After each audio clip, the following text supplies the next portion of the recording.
tv.atc.gov.pk पर, और आप हमें ट्विटर पर भी फॉलो कर सकते हैं। हमारा ट्विटर हैंडल है @edutv_atc।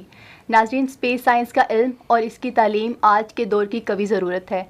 दुनिया भर में स्पेस साइंस के शोबा में नई जिद्दत सामने आ रही है। आज का मौजू भी स्पेस साइंस से मुतालिक है। इसी पर बात करने के लिए हमारे साथ LG स्टूडियोज़ में मौजूद हैं प्रोफेसर डॉक्टर आफ्ताब अहमद मलिक और प्रोफेसर डॉक्टर मोहम्मद एजाज संधू साहब।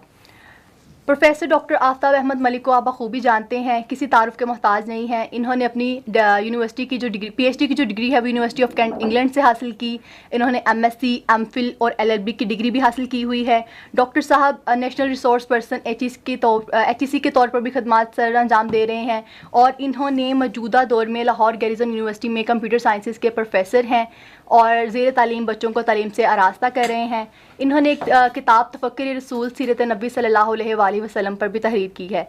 दूसरे हमारे guest professor doctor Mohammad Ejaz Sandhu, ये प्रो रेक्टर एंड डीन हैं। इन्होंने 2 PhDs कर रखी हैं, एक फ्रांस से और एक इनकी USA से है। इन्होंने BS mechanical engineering UET Lahore से किया है, post graduate diploma in space technology और post graduate diploma in satellite technology इन्होंने फ्रांस से किया है, और डायरेक्टर रिसर्च एंड डेवलपमेंट हैं। इसके अलावा इन्होंने स्पार्को में 1988 से 2001 तक सीनियर इंजीनियर के तौर पर काम किया है, और ये design satellite launch and vehicle for Sparco काम करते रहे हैं एज अ टीम लीड। उसके अलावा ये feasibility study for technology sector, design and development for structure for micro satellites, और इन्होंने 5 किताबें लिखी हैं, जिनमें से इनकी जो हाईलाइटेड बुक है वो है जर्नी टू पाकिस्तान, जो कि economic plan for Pakistan was proposed on 17 years data analysis पे है।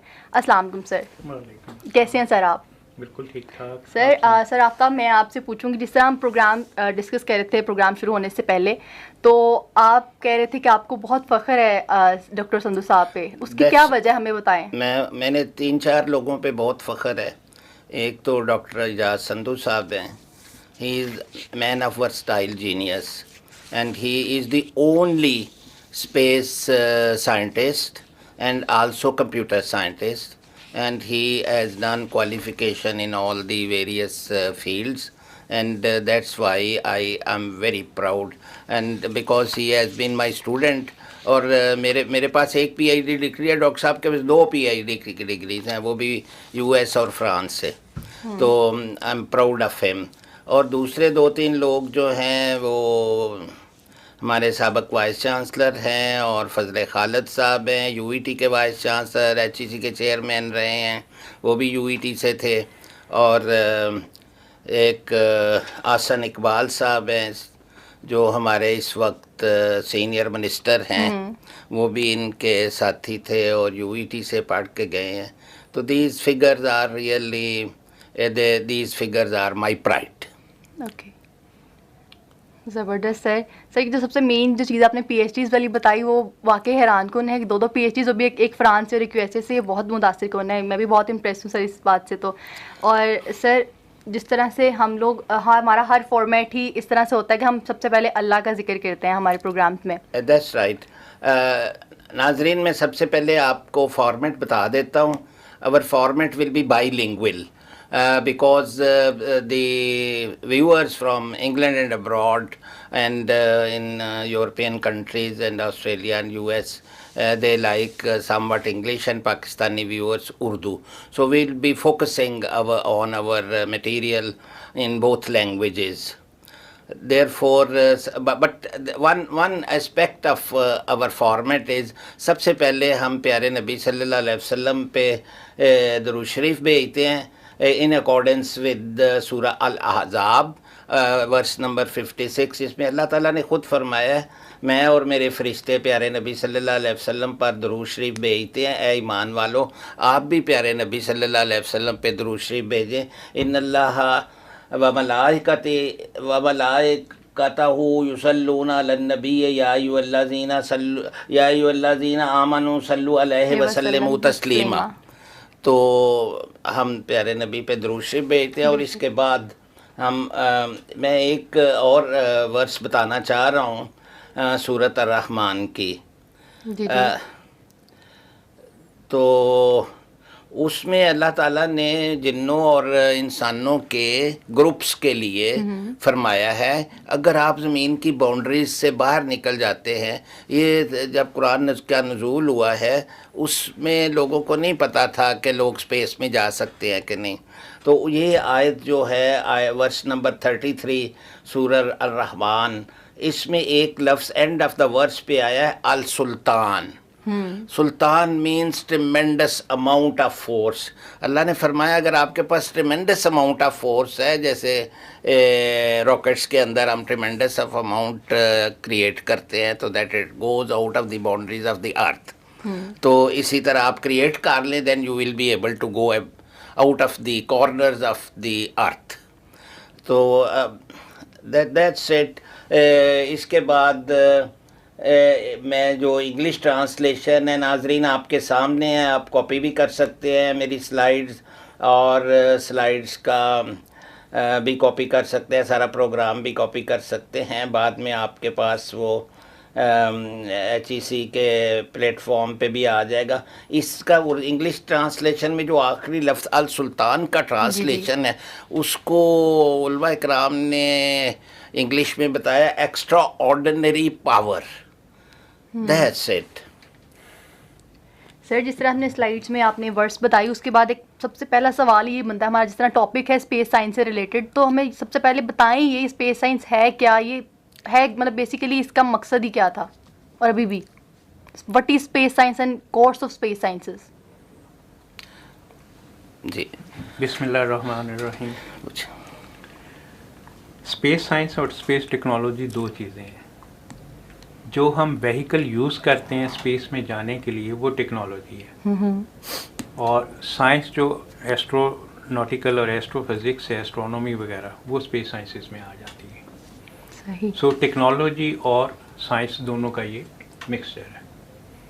रॉकेट उसके लिए यूज़ होता है, और अगर हम पाकिस्तान के स्पेस प्रोग्राम की जब बात करते हैं तो पाकिस्तान का स्पेस प्रोग्राम 62 में स्टार्ट हुआ था, 1962 में। और उस ज़माने में जो पहला स्पेस मिशन हमने किया था, रॉकेट हमने भेजा था, वो ऑब्जर्वेशन के लिए भेजा था, और उस वक़्त बहुत इसकी मशहूरी हुई थी। डॉक्टर अब्दुल सलाम ने ये स्पार्क को बनाया था और उन्होंने लॉन्च किया था, और इंडिया हमारे 3 साल बाद उसने स्पेस प्रोग्राम स्टार्ट किया। और सर, जो हमारा आप बता रहे हैं प्रोग्राम, क्या वो किसी हद तक कामयाब हो सका था? बिल्कुल, उस वक्त बहुत कामयाब था, लेकिन बाद में आके थोड़ा सी प्रॉब्लम्स आए, और रॉकेट साइंस में हम बहुत आगे थे एज़ कम्पेयर टू इंडिया शुरू में। बाद में इंडिया थोड़ा सा आगे चला गया, लेकिन वो सैटेलाइट टेक्नोलॉजी में ज़्यादा आगे गया था। हम सैटेलाइट टेक्नोलॉजी में हम पीछे रह गए थे। सही। हमारा फोकस ज़्यादा मिसाइल और सैटेलाइट अपने रॉकेट्स के ऊपर ज़्यादा रहा, हमने सैटेलाइट को इग्नोर कर दिया था। उस पर अभी मैं बाद में आता हूँ कि उसको में क्या इश्यूज आए थे। जी जी। तो अब 62 में जब हमने प्रोग्राम लॉन्च कर दिया था और हम बहुत अच्छे थे, तो उसके बाद हमने उस तरह काम नहीं किया जिस तरह हमें करना चाहिए था। अब सैटेलाइट्स की जब हम बात करते हैं, सैटेलाइट प्रोग्राम्स की, तो डिफरेंट टाइप्स के सैटेलाइट्स होते हैं जो यूज़ होते हैं। एक जो आपके मौसमियात के पर्पज़ के लिए यूज़ होता है, ठीक है, बेशुमार सैटेलाइट्स हैं, 72 सैटेलाइट्स यूज़ हो रहे हैं इस पर्पज़ के लिए। सो यू कैन इमेजिन कितने सैटेलाइट्स बहुत ज़्यादा, बिल्कुल। फिर कम्युनिकेशन सैटेलाइट है। कम्युनिकेशन सैटेलाइट जो है वो जियो स्टेशनरी ऑर्बिट होता है। उसको जियो स्टेशनरी इसलिए कहते हैं कि अर्थ जो है, अर्थ की दो मूवमेंट है। एक वो सन के गिर्द मूव कर रहा है ऑर्बिट में, बिल्कुल। दूसरा वो अपने एक्सिस के अराउंड स्पिन करता है। ठीक, तो उसकी जो स्पिन की स्पीड है वो, और उससे जो अर्थ का सैटेलाइट आप लॉन्च करते हैं उसकी, वो आपस में सिंक्रोनाइज हो जाती है, सेम हो जाती है। तो अपनी पोजीशन के एतबार से वो साकन कहलाता है, इसलिए उसको जियो स्टेशनरी कहते हैं। लेकिन वो मूव कर रहा होता है, ये नहीं कि वो साकन होता है, लेकिन पोजीशन के एतबार से। अब पूरे अर्थ को अगर हमने कवर करना है कम्युनिकेशन के पर्पज़ के लिए और स्पेशली वीडियो पर्पज़ के लिए, तो 3 सैटेलाइट चाहिए, क्योंकि एक सैटेलाइट जो है वो 120 डिग्री उसका जो है ना कवर करता है। तो 360 डिग्री आपके टोटल, तो दैट्स मीन कि मिनिमम 3 सैटेलाइट चाहिए। अब 3 सैटेलाइट्स के साथ साथ आपको कम से कम 3 ग्राउंड स्टेशन भी चाहिए। क्योंकि सैटेलाइट से डाटा ग्राउंड स्टेशन और ग्राउंड स्टेशन फिर देन फर्दर उसको कम्युनिकेशन पर्पज़ के लिए यूज़ होता है। तो ये सबसे बड़ा। फिर है स्पाइंग सैटेलाइट होते हैं जो स्पाइंग पर्पज़ के लिए, जिसमें अमेरिका और लीड कर रहा है इस वक्त, बिल्कुल स्पाइंग के लिए यूज़ कर रहा है। फिर उसके बाद अर्थ ऑब्जर्वेशन, जो बेसिकली जो हमारे यहाँ डेवलपमेंट जितनी इस वक्त हो रही है उसमें अर्थ ऑब्जर्वेशन सैटेलाइट यूज़ होती है। उसमें स्कैनर्स लगे होते हैं जो अर्थ का इमेज ले रहे होते हैं।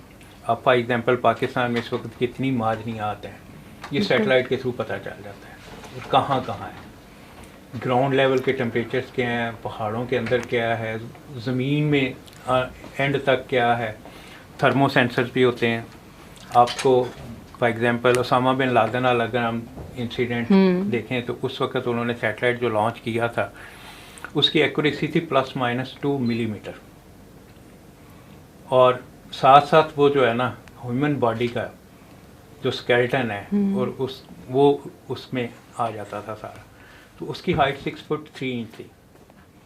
सर, जिस तरह से सर ने सैटेलाइट्स के बारे में बहुत डीप डाउन हमें बता दिया है और ये तो बहुत इन्फॉर्मेटिव है हमारे लिए, लेकिन जो एक स्पेस साइंस है सर, मैं आपसे पूछना चाहूँगी कि ये जो स्पेस साइंस है ये बेसिकली क्या है और इसकी ये जो कोर्सेज हैं वो बताएं आप। स्पेस साइंस के कोर्सेज जो हैं बहुत इम्पोर्टेंट हैं। इसमें हमने डॉक्टर साहब से मशवरा करके मोस्टली इम्पोर्टेंट ये है कि ज़मीन पे तो हम 2 डायमेंशनल कोऑर्डिनेट्स पे काम कर लेते हैं। अर्थ में रिलेटिव टू अदर प्लैनेट्स, मसलन आप चांद पे एक एक्सपीडिशन भेज रहे हैं तो वो ये नहीं होगा कि वो चांद जाने की बजाय किसी और प्लैनेट पे चला जाए। तो उसमें there are n dimensional spaces, उसमें हमें कंप्यूटर साइंस की ज़रूरत है, एस्ट्रोनॉमी की ज़रूरत है, एस्ट्रोलॉजी की ज़रूरत है, और न्यूरो साइंसेज में अभी काफ़ी तरक्की हो रही है। और वहाँ पे जो इंटरनेशनल स्पेस स्टेशन के अंदर कई लेबॉरेटरीज़ हैं, उनमें कई एक्सपेरिमेंट्स हो रहे हैं, वो अर्थ पे भी यूज़फुल हैं। तो इसलिए ये जो नाजरीन आपके सामने स्लाइड आ रही है उसमें काफ़ी सारे हमने ये लिस्ट किए हुए हैं। प्लानिटरी साइंस है, इसमें प्लाज्मा एस्ट्रोफिज़िक्स है, केमिस्ट्री है, बायोलॉजी है।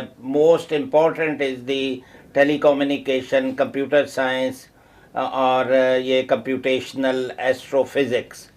तो ये सारे कोर्सेज मिला के हम चाहते हैं कि for the time being, for the sake of introduction, हम सारी यूनिवर्सिटियों में डॉक्टर साहब की सरबराही में एक कोर्स शुरू करें। बट आई वुड रिकमेंड कि first should be our university, Lahore garrison university, जहाँ डॉक्टर साहब लॉन्च करें तो बड़ी बेहतरी होगी। अच्छा डॉक्टर साहब, आपने एक बात की, उसको मैं थोड़ा आगे बढ़ाता हूँ। प्लीज़। जी। आपने ये बात की कि चांद पे अगर आप जाते हैं या स्पेस में अगर आप चले जाते हैं तो आपकी पोजीशन कैसे पता चलती है।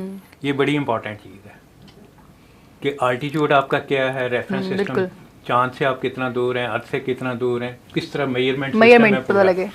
तो आपने कंप्यूटर साइंस की उसमें बात की, तो सैटेलाइट में भी और मिसाइल सिस्टम और रॉकेट्स में भी हम उसको OBDH कहते हैं, on board data handling system. वो एक कंप्यूटर हमने एक तरह से उसमें फिक्स किया होता है और उसमें डिफरेंट रेफरेंस सिस्टम्स के वो सेंसर्स लगे होते हैं जो उसको सेंस करते हैं। फॉर एग्जांपल सैटेलाइट से वो अर्थ को सेंस कर रहा है, सैटेलाइट से वो सन को सेंस कर रहा है, सैटेलाइट से वो मून को सेंस कर रहा है, और सैटेलाइट से वो स्टार्स को भी सेंस कर रहा है।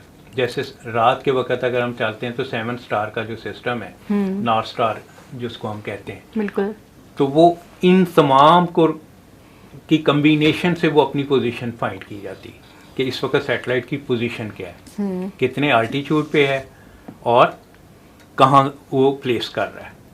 तो ये एक बड़ा ये भी एक स्पेस साइंस में बहुत इम्पोर्टेंट किरदार है इसका, और शुरू में इसकी इंफॉर्मेशन ज़्यादा दी जाती है। सही सर, फर्दर हम बढ़ते हैं आगे। जिस तरह एक है कि जेम्स वेब टेलीस्कोप और जो हबल टेलीस्कोप है, ये क्या है, इसके बारे में हमें बताएं।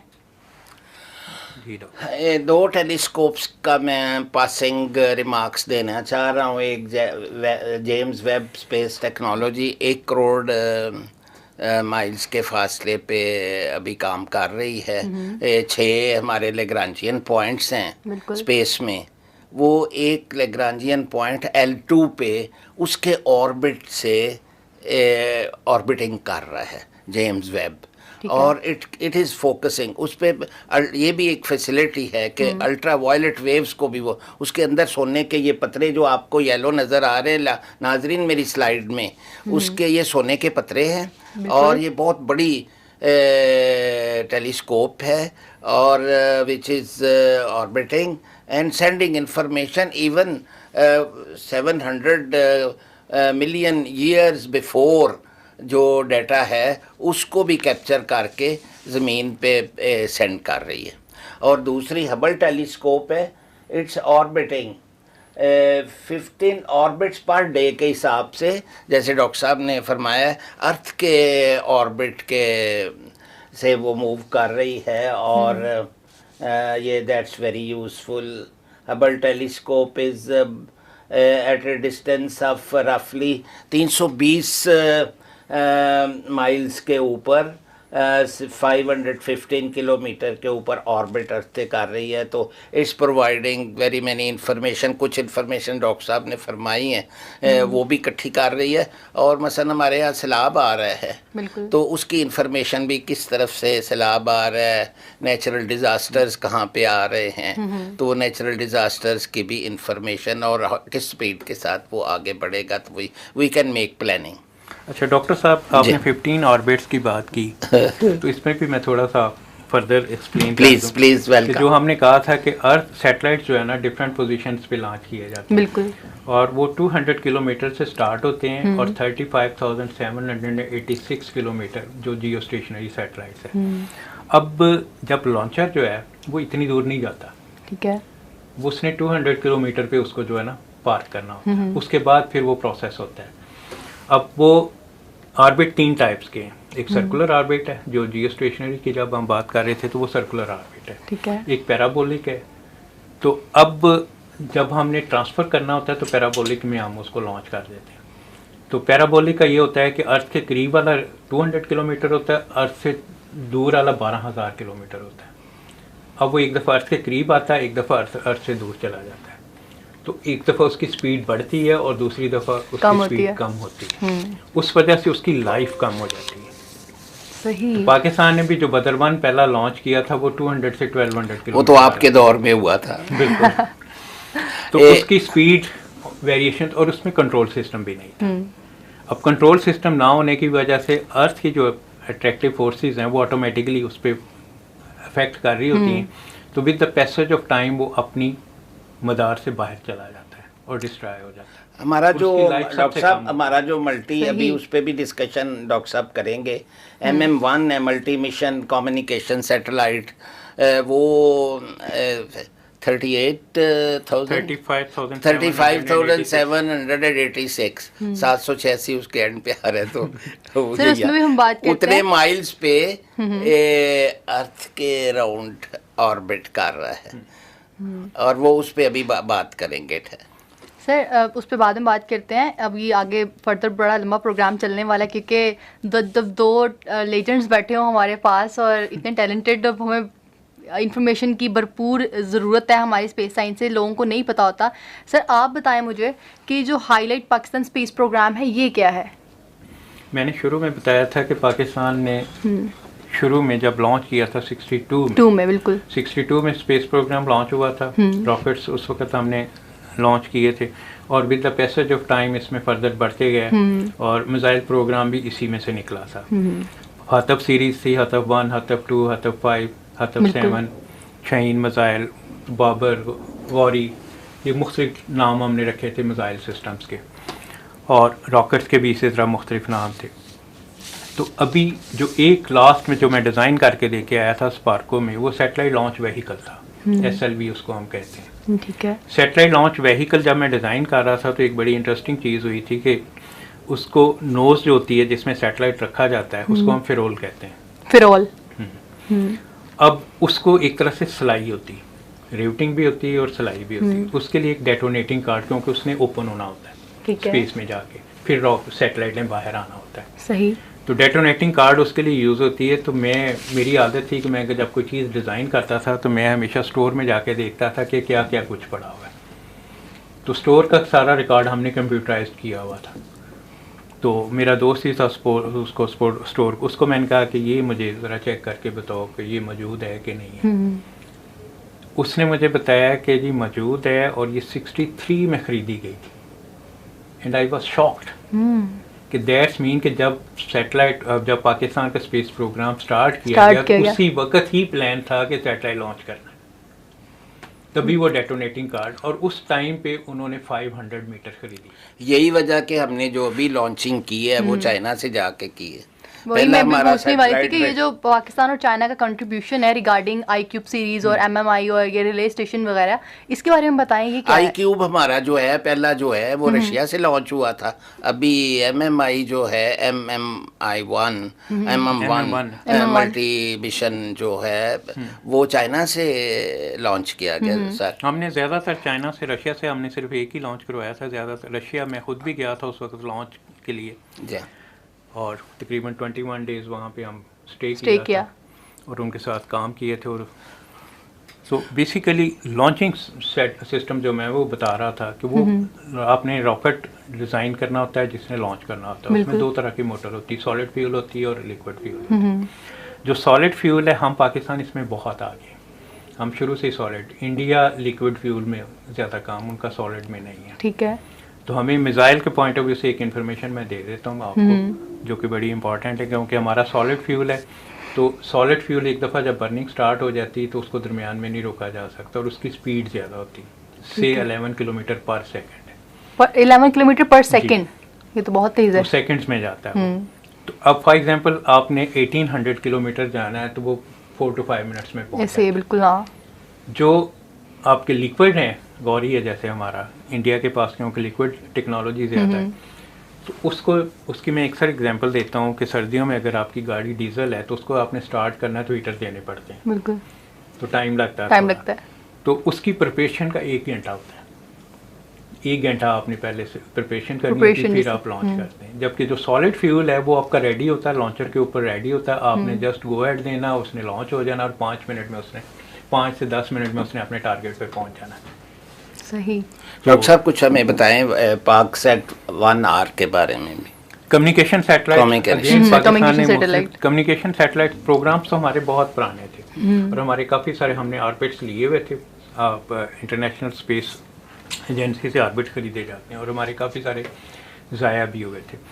90s में फ्रांस के साथ हमारा एक एग्रीमेंट हुआ था जिसमें यह था कि 4 सैटेलाइट लॉन्च होंगे, जिसमें 94 में पहला होना था, 97 में 2 लेटर्स एंड देन 2000 में 1 होना था। लेकिन अनफॉर्चुनेटली हमारे यहाँ रैपिडली गवर्नमेंट चेंज होती रही और कुछ करप्शन के भी इश्यूज थे, जिस वजह से कि एक गवर्नमेंट ने एग्रीमेंट किया, दूसरे ने आके कहा कि जी हमें इसमें से किकबैक इतना चाहिए, तो वो कैंसिल हो गया। तो अगर वो ना कैंसिल होता तो पाकिस्तान सैटेलाइट प्रोग्राम बहुत पहले से आगे चला। और अभी हम उस पर भी बात करना चाहेंगे, स्मॉल साइज्ड जो सैटेलाइट्स हैं फॉर कम्युनिकेशन, दैट्स राइट। उसमें ये iCube MM1 और iCube सीरीज और रिले स्टेशन, ये अभी इन्होंने, डॉक्टर साहब ने इसके बारे में पूरी प्रिपरेशन की हुई है। when he was working there, launch अभी हुआ है iCube, जिसको Q कहते हैं, मैं Q नहीं कहता, मैं तो कहता हूँ कि इसको iCube को इन्होंने लॉन्च किया है चाइना शंघाई यूनिवर्सिटी और इसके स्पार्को के तावन से। इसका नॉर्मली वेट 2 kg है और इसमें फैसिलिटीज़ वही हैं जो साइंटिफिक रिसर्च के लिए रिक्वायर्ड हैं और एजुकेशनल इनिशिएटिव्स इसमें मौजूद हैं। इसकी स्मॉल साइज़ का कोई फ़र्क नहीं पड़ता क्योंकि that meets the specific size constraints, और इसमें एटमॉस्फेयर रिसर्च, एस्ट्रोनॉमी और कम्युनिकेशन की सारी फैसिलिटीज़ प्रोवाइड ये करता है। बेसिकली जो माइक्रो सैटेलाइट्स होते हैं वो एक्सपेरिमेंटल पर्पस के लिए, दैट्स राइट। आप डिफरेंट टाइप्स के एक्सपेरिमेंट्स करते हैं, उसके लिए आप माइक्रो सैटेलाइट्स लॉन्च करते हैं। और माइक्रो सैटेलाइट्स की हमेशा जो लाइफ होती है वो शॉर्ट होती है। ठीक और वो है। स्पेसिफिक पर्पज़ के लिए लॉन्च किया जाता है। फॉर एग्जांपल हमारा जो बदर-1 था उसमें हमने सिर्फ साउंड कम्युनिकेशन सिस्टम रखा हुआ था, उसकी टेस्ट थी। असल टेस्ट ये था कि लॉन्च के बाद उसको ऑर्बिट में रखना, और for short of course 30 day उसकी टोटल लाइफ थी। 30 डे से ज़्यादा वो चल नहीं सकता था क्योंकि उसमें अगेन कंट्रोल सिस्टम्स भी नहीं थे। तो शॉर्ट टाइम के लिए होता है और स्पेसिफिक पर्पस के लिए होता है कि आप या अर्थ ऑब्जर्वेशन के लिए कर रहे होते हैं या साइंस के एक्सपेरिमेंट्स उसमें कर रहे होते हैं, तो लाइफ उसकी शॉर्ट होती है, लॉन्ग। MM1 की एज अबाउट 15 ईयर्स होगी जी। और उसका वेट ये जो है एज का भी तल्लक जो है ना, इंटरेस्टिंगली पहले एज कम होती थी सैटेलाइट की। वेट से होता है। वेट का ये तल्लक होता है कि सैटेलाइट को जब आपने लॉन्च कहीं से कोई भी आपने चीज़ लॉन्च करवानी, आप सैटेलाइट की जगह आप समझ लें कि आपने पत्थर रख के लॉन्च करवाना है, तो पर केजी आपने पे करना होता है। तो इसलिए इस और पे पर केजी के हिसाब से कितने पैसे होते हैं? $1 million. So you can imagine. तो हम शायद इसलिए पीछे चले गए हैं, जो हम बिल्कुल, सैटेलाइट्स को नहीं, बहुत हाई थी स्पेस प्रोग्राम की, कास्ट इतनी कम नहीं है। मतलब हम जहाँ पे 1962 में हमारा सबसे पहले सारे मुल्कों से पहले तैयार है और हम लोग बेच भी दिया और बहुत हद तक वो कामयाब भी रहा है, और हम इतना पीछे चले गए हैं कि सारी कंट्रीज आगे हैं और हम पीछे हैं। तो सिर्फ ये पैसे की वजह से इकोनॉमिकली बहुत पीछे इकोनॉमिकली पीछे हैं। जो हमारा मेन इशू आया वो इकोनॉमिक्स का है। आपके पास पैसे हो तो सब कुछ है, पैसा यानी कि नहीं है हमारे तो- पास अभी इस तरह के कुछ साइंटिस्ट हैं जो ये सारा काम अभी भी दिनों में कर सकते हैं, लेकिन बिल्कुल। सिर्फ इकोनॉमिकली हम पीछे रह गए हैं। स्पेस रिसर्च के इशू पे मैं जिक्र करना चाहूँगा और जी, डॉक्टर जी। साहब से एक्सपर्ट ओपिनियन भी चाहूँगा। चैंग 6 की it is a 53 days mission, it has been very successful, लेकिन चंद दिनों बाद ही ये 30 मई को लॉन्च हुआ था और चंद दिनों के बाद इसके रोबोट आर्म में डिगिंग करके स्कूप के साथ चांद की जो डस्ट है वो गहराई से उसको पैक किया है, उसको ड्रैगन में सेट किया है। वो dragon came on 5 July on earth unmanned.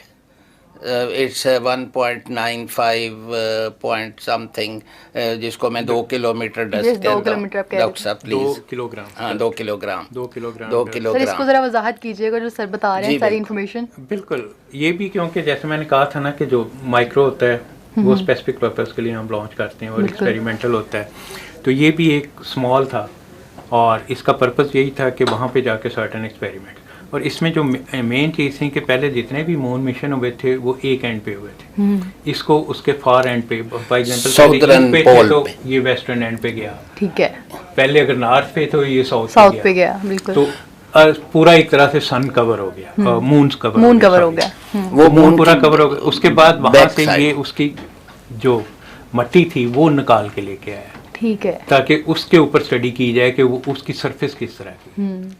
अच्छा, इसमें जो इम्पोर्टेंट बात है, जो ऑर्बिट रोटेट कर रहा है, जी, जी। पहले उसकी जो कम्युनिकेशन है उसके ऊपर आएंगी एज ए टारगेट, और फिर वो ज़मीन पे आती हैं। लेकिन इसका जो ऑर्बिटर है वो पाकिस्तान में इसने के मैनेज किया इन्होंने। 2 डॉक्टर साहब कैमरे बड़े सोफिस्टिकेटेड उसमें लगाए हैं, which they covered up successfully the prerequisite for the Chang'e 6 उसमें लगे हैं, और वो क्लोजली जिसको हम हाई रेजोल्यूशन कैमरास कहते हाँ हैं। दैट्स राइट, वो पाकिस्तान की कंट्रीब्यूशन है। वो उन्होंने क्लोजली चांद की सरफेस को मॉनिटर कर रहा है, पिक्चर्स ले रहा है और ऑर्बिटर को सेंड कर रहा है, ऑर्बिटर ज़मीन पे भेज रहा और है। ये अभी भी हो रहा है सारा। बिल्कुल, अभी भी हो रहा है। जब आप रिवॉल्व कर रहे होते हैं, अर्थ के राउंड रिवॉल्व कर रहे हैं या मून के राउंड रिवॉल्व कर रहे हैं, तो आपके जो स्कैनर्स हैं, पहले स्कैनर्स इतने हाई रेजोल्यूशन के नहीं होते थे, ठीक अब है। स्कैनर्स आपके बहुत हाई टेक्नोलॉजी, जिस तरह से कैमराज हमारे हाई रेजोल्यूशन के आ गए हैं वैसे ही। इसी तरह वो भी जो है, ये भी इंटरेस्टिंग बात जो है कि ज़्यादा रिसर्च आपकी स्पेस टेक्नोलॉजी के लिए होती है, स्पेस मिशंस के लिए होती है, फिर बाद में वो आपके लोकल यूज़ में आती है। जैसे इंटरनेट है, बिल्कुल। जो इंटरनेट इनिशियली जो बनाया गया था वो बेसिकली स्पेस साइंटिस्ट के लिए, स्पेस इंजीनियर्स के लिए बनाया गया था, क्योंकि वो मुख्तलिफ जगह पे काम कर रहे होते तो उनका आपस में कम्युनिकेशन का प्रॉब्लम था। ठीक है। तो उसके लिए जो है ना इंटरनेट को बनाया गया। इनिशियली सैटेलाइट ही यूज़ हुए थे इंटरनेट के लिए, फिर उसके बाद जो है ना ये जितनी इन्वेस्टमेंट जितनी होती है स्पेस मिशन के ऊपर, उसको फिर आप कमर्शियल यूज़ में ले ला के उससे आप अर्न कर दें, ताकि आप फ्यूचर में उसको सस्टेनेबल बना सकें। जो डॉक्टर साहब ये जो रीयूजेबल सैटेलाइट है अभी हाँ, सपोर्टिंग चेंग 6, हाँ। इसका एक मकसद ये भी है फ्यूचर में जो 2030 पे when the man will be landing on dark side of the moon, यही सैटेलाइट सपोर्ट करेगा लैंडिंग की जो प्रोसीडिंग। बिल्कुल ठीक। जी हाँ, वो इसलिए पहले छोड़ लिया ना। तो वो सारी आपको इन्फॉर्मेशन पहले से दे रहा होगा, तो उसके अकॉर्डिंगली आप। सर अच्छा, ये जो एक वॉयेजर 1 और अपोलो मिशन है, इसके बारे में वजाहत करें, ये क्या है? जी मैं अर्ज कर देता हूँ। अपोलो अमेरिका ने किया था जी। वॉयेजर 1 जो है, इसकी नाजरीन आपके स्लाइड पे तस्वीर आ रही है, मैं इसमें ज़्यादा डेप्थ पे तो नहीं जाऊंगा। This has been the most successful expedition, और इसने ये देखे सारी बाउंड्रीज जो है सोलर सिस्टम की क्रॉस करके आगे एक ऊट क्लाउड का एक गिलाफ बना हुआ है जिसने कवर किया हुआ है डॉक्टर साहब पूरी हमारे सोलर सिस्टम को, वो भी क्रॉस कर गया है वॉयेजर 1।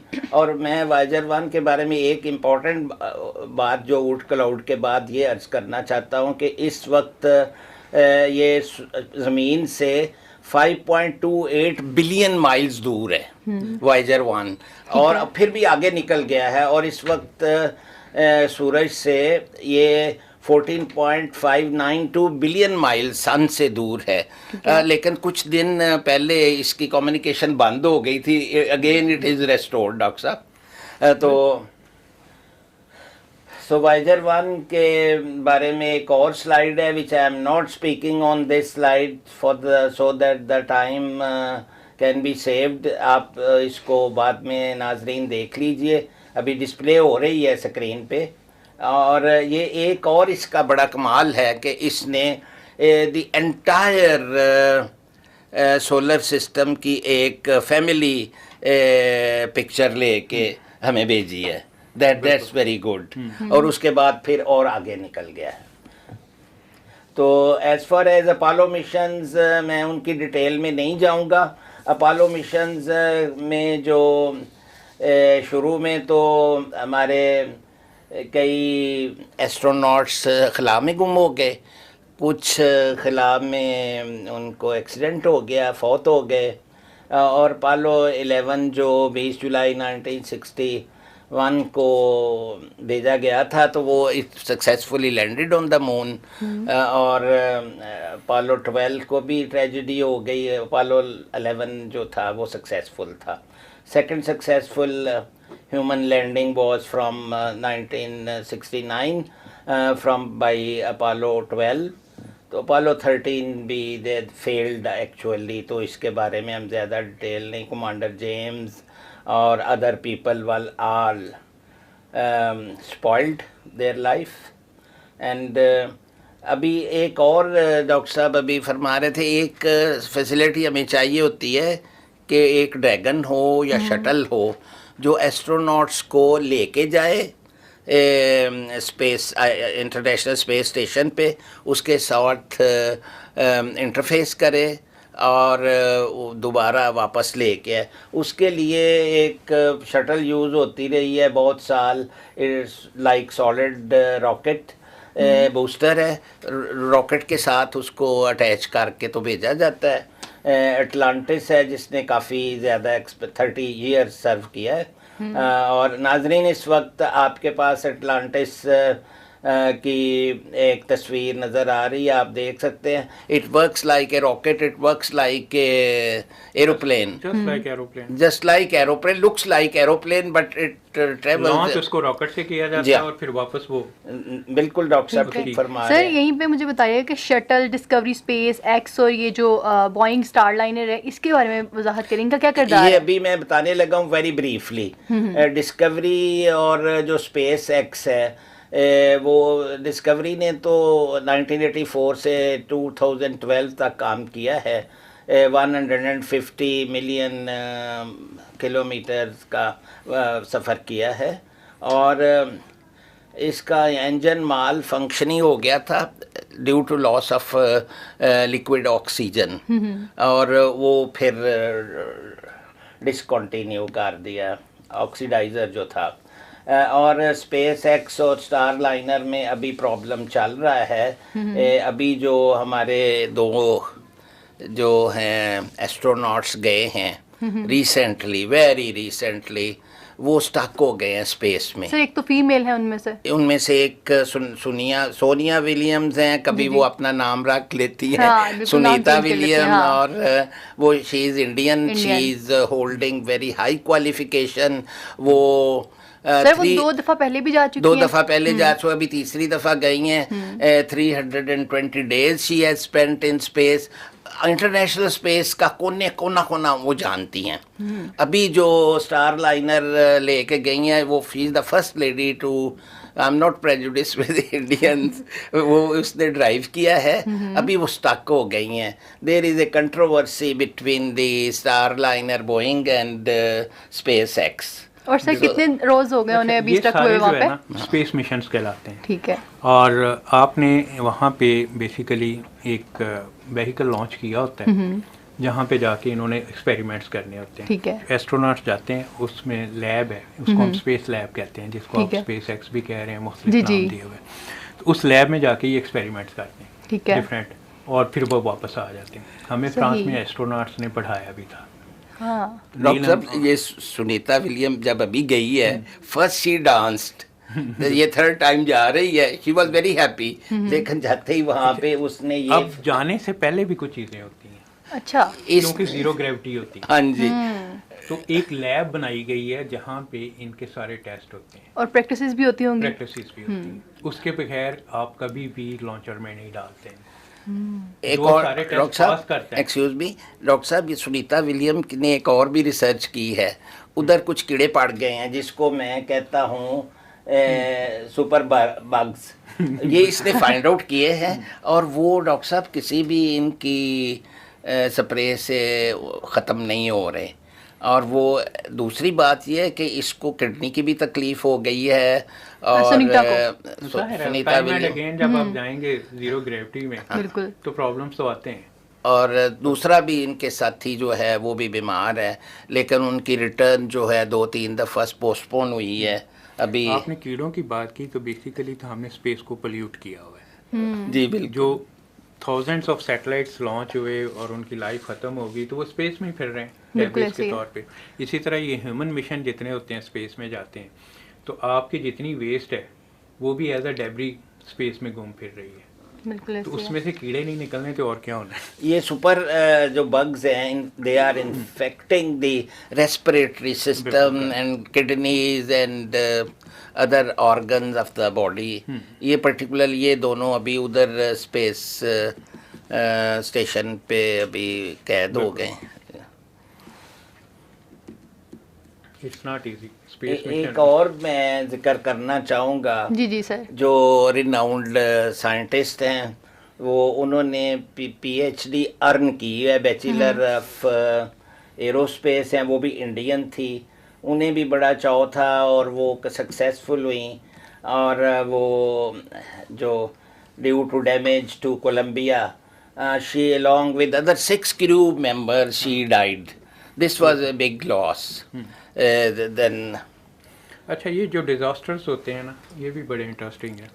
हमारे स्पेस मिशंस में या रॉकेट्स में काफ़ी सारे ऐसी चीज़ें आती हैं जो रीज़न बनती हैं बेसिकली डिज़ास्टर की। इवन दो कि हम मिलियंस ऑफ टेस्ट करते हैं और इसमें सिमुलेशंस होती हैं, सिमुलेशंस के थ्रू हम टेस्ट करते हैं, लेकिन फिर भी ये हो जाता है। सम टाइम होता है, जैसे इन्होंने कोलंबिया की बात की, तो एक स्पेस मिशन था, उसका एक टाइम पीरियड था कि इस टाइम पे लॉन्च करना है, लेकिन हुकूमत की तरफ से प्रेशर आया कि नहीं जी, उसको इसकी बजाय अब लॉन्च कर दिया जाए। तो उस वक्त जो एनवायरनमेंट कंडीशंस थी वो सूटेबल नहीं थी। अब होता ये है कि रॉकेट जो है ना, उसकी बॉडी के ऊपर ओ रिंग हम उनको कहते हैं, वो उसकी सिक्योरिटी के लिए होते हैं और वो प्रेशर्स को मेंटेन करने के लिए होते हैं। अब अंदर ही आग लग गई थी ना। किसी ओ रिंग जो है वो जो सपोर्ट दे रहे हैं, फॉर एग्जांपल 10 मीटर लेंथ का एक रॉकेट है, तो उसमें हर मीटर के ऊपर एक एक ओ रिंग लगा होगा। अब किसी एक ओ रिंग में माइनर सा डिफेक्ट रह गया, माइनर सा भी, बिल्कुल। तो वो वहाँ जाके डिजास्टर की रीज़न बन जाता है और वहाँ से वो जो है ना एक्सप्लोड कर जाता है। और सर ये जो आपने कहा कि इनको बहुत तैयार करना पड़ता है और ज़ीरो ग्रेविटी के साथ, तो ये जो लोग होते हैं इजीली तैयार हो जाते हैं, जो लोग सिर्फ पैशनेट हैं इस चीज़ के लिए, सिर्फ वही पैशनेट लोग तैयार होते हैं। मतलब अगर आपने जाना है तो आप अपना नाम लिखवाएंगे, फिर आपकी जो है ना वो प्रोसेस टेस्ट और वो सारा हो गया, तो एक लंबा। आप जाना चाहती हैं उधर? सर शौक तो सबको ही होता है मून देखने का, लेकिन आजकल तो वो पैसे चार्ज लेते हैं। हाँ आजकल तो पैसे चार्ज करता है। अच्छा, अभी मैं डॉक्टर साहब से वो पहले वाला सवाल पे आऊँगा। जी जी बिल्कुल। क्योंकि डॉक्टर साहब ने ही सारा हमारी यूनिवर्सिटी के लिए अरेंजमेंट करना है। बिल्कुल सर, ये तो सवाल सबका ही है, बिल्कुल बिल्कुल ऐसी है कि यूनिवर्सिटीज के एक प्लान दे। स्पेस साइंस कोर्सेज के पहले मैं थोड़ा सा आपको बता दूं कि पंजाब यूनिवर्सिटी में हमने स्पार्को और पंजाब यूनिवर्सिटी के साथ मिलकर 1993 में स्पेस साइंस डिपार्टमेंट लॉन्च किया था। ठीक है। जो वहाँ पे फंक्शनल है फुली, अब वो इंडिपेंडेंट है, अब स्पार्को के साथ नहीं है। और वहाँ पे इस वक्त ज़्यादातर जियोग्राफिकल इंफॉर्मेशन सिस्टम के ऊपर काम हो रहा होता है। तो बिल्कुल मैं इससे डॉक्टर साहब से फुली एग्री करता हूँ, बल्कि पिछले 20 साल से मुख्तलिफ फोरम्स पे मैं ये बात कर रहा हूँ कि इंडिया के स्कूल लेवल पे एक चैप्टर पढ़ाया जाता है स्पेस साइंस का, स्कूल लेवल पे geographical information system, remote sensing, ये चीज़ें पढ़ाई जाती हैं। तो हमारे तो यूनिवर्सिटीज़ के स्टूडेंट्स को नहीं। मैं और आप मिलके किताब लिखते हैं स्पेस साइंस पे, जो जिसमें ये आपकी आइडियाज़ हों और तस्वीरें भी हों और पिक्टोरियल भी हो और डिस्क्रिप्टिव भी हो, जो कोर्स एक छोटा सा एक कोर्स जो एक हमारा ऑप्शनल कोर्स है वो इलेक्टिव के तौर पे आप पढ़ा सकते हैं। इलेक्टिव के तौर पे डॉक्टर साहब पढ़ा दें। डोमेन्स में वो कंप्यूटर, पता है मैं क्या इंटरेस्टेड हूँ मैं आपसे ये चाहता हूँ कि लॉर्गरिजन यूनिवर्सिटी से आप अगर आप हमारे ऑनरेबल वाइस चांसलर साहब से बात करेंगे वो बड़ा खुश होंगे। बिल्कुल। फॉल्स इलेक्टिव के तौर पे इसको ऐड कर बिल्कुल बिल्कुल। आप मैं आपके साथ हूँ, कोर्स आप डिज़ाइन करें, मैं आपकी हेल्प करूँगा। और सर स्टूडेंट्स इसमें बहुत एग्री भी करेंगे, क्योंकि जब हम दूसरे ममालिक को देख रहे होते हैं इस तरह से स्पेस साइंसेस में जाना, स्पेस साइंसेस पढ़ना, से आपने हमारे हमसाय मुल्क की बात की। डॉक्टर साहब जो हैं वो, और मैं भी रहा हूँ HEC के कोर्स डिज़ाइनिंग कमेटी का मेंबर। बिल्कुल। तो डॉक्टर साहब भी रहे हैं, मैं भी रही हूँ। मैं कंप्यूटर साइंस, IT और सॉफ्टवेयर इंजीनियरिंग वाले बैच में था, डॉक्टर साहब भी उसी में थे। और हमने सारी यूनिवर्सिटियों के लिए कोर्स कॉमन डिज़ाइन किए, उसमें कई सब्जेक्ट डिज़ाइन किए, एक ऑप्शनल या इलेक्टिव सब्जेक्ट जैसे डॉक्टर साहब ने फरमाया है। और वो डॉक्टर साहब कोई वक्त निकाल के ऑनरेबल वाइस चांसलर साहब से मिलें और मेरी रिक्वेस्ट पे, और वो बड़े अप्रिशिएटिव हैं इंशाल्लाह। तो वो मेरी थैंक यू फॉर डॉक्टर साहब। बिल्कुल सर, आप दोनों के कीमती वक्त का बहुत शुक्रिया। सर आखिर में हम चाहेंगे कि एक छोटे से मैसेज के साथ आप दोनों एक एज मैसेज हमें दें, हमारी ऑडियंस को दें जो आपको देख रही हैं, और फिर उसी से हम इजाज़त चाहेंगे। जी, मेरा मैसेज यही है कि student should not waste time, they should concentrate to their work और they get high proficiency in their grades. और यूनिवर्सिटी में तो एक उनको ये फ़ायदा है कि ये डिसिप्लिन यूनिवर्सिटी है। और दूसरा ये है कि उनके माँ बाप बहुत पैसा खर्च करते हैं। फ़ीमेल स्टूडेंट्स को ही, हमें एक दफ़ा गवर्नर साहब आए हुए थे तो उन्होंने पूछ रहे थे कि ये इतनी गोल्ड मेडल और सिल्वर मेडल लेने के लिए लड़की आ रही हैं, तो एंड पे एक लड़का आ रहा है, ये क्या सर। जिधर मैं जाता हूँ डिग्री डिस्ट्रीब्यूशन में, कॉन्वोकेशन में, तो यही हाल होता है। तो हमारे बॉयज़ के लिए ये मैसेज है, नाउ कंसंट्रेट, एज के पहले हिस्से में मेहनत करें, आखिरी 2 हिस्सों में उसका फ़ायदा उठाएं और दूसरे लोगों को भी करें। डॉक्टर साहब आप। मैं सबसे पहले जो इम्पोर्टेंट बच्चों के लिए बात है वो है कि लाइफ में हमेशा टारगेट सेट करना चाहिए। जब तक आप टारगेट अपना सेट नहीं कर सकते आप कुछ नहीं अचीव करते। मैं अक्सर इसकी एग्जांपल इस तरह देता हूँ कि आप हॉकी खेल रहे हैं बगैर गोल पोस्ट के, तो बॉल अब कहीं भी जा सकती है। तो अपना टारगेट ज़रूर सेट करें और उस टारगेट को अचीव करने के लिए फिर मेहनत करें। जैसे डॉक्टर साहब ने कहा, हमारे ज़माने में तो लड़कियाँ हमसे बहुत पीछे होती थी, हम बहुत आगे होते थे। बिल्कुल। अब लड़कियां आगे निकल गई हैं, तो बेसिकली लड़के मेहनत नहीं कर रहे, जो सही बात है। लड़कियां मेहनत कर रही हैं, इसलिए वो आगे निकल रही हैं। लड़कियां तो माँ बाप टारगेट के सेट साथ करके। भी खिदमत करती हैं बिल्कुल। और मेहनत भी करती हैं, और बिल्कुल। बच्चे भी ऐसे करें। हमें बॉयज़ एंड गर्ल्स दोनों के साथ मुझे दोनों हमदर्दी अपनी है। लाइफ का टारगेट सेट हाँ करें जी। और उस टारगेट बिल्कुल। को अचीव करने के लिए एफर्ट करें, तब आप कामयाब होंगे। Thank you sir, thank you so much. नाज़रीन, उम्मीद है कि आपको आज का प्रोग्राम बहुत पसंद आया होगा। इसी के साथ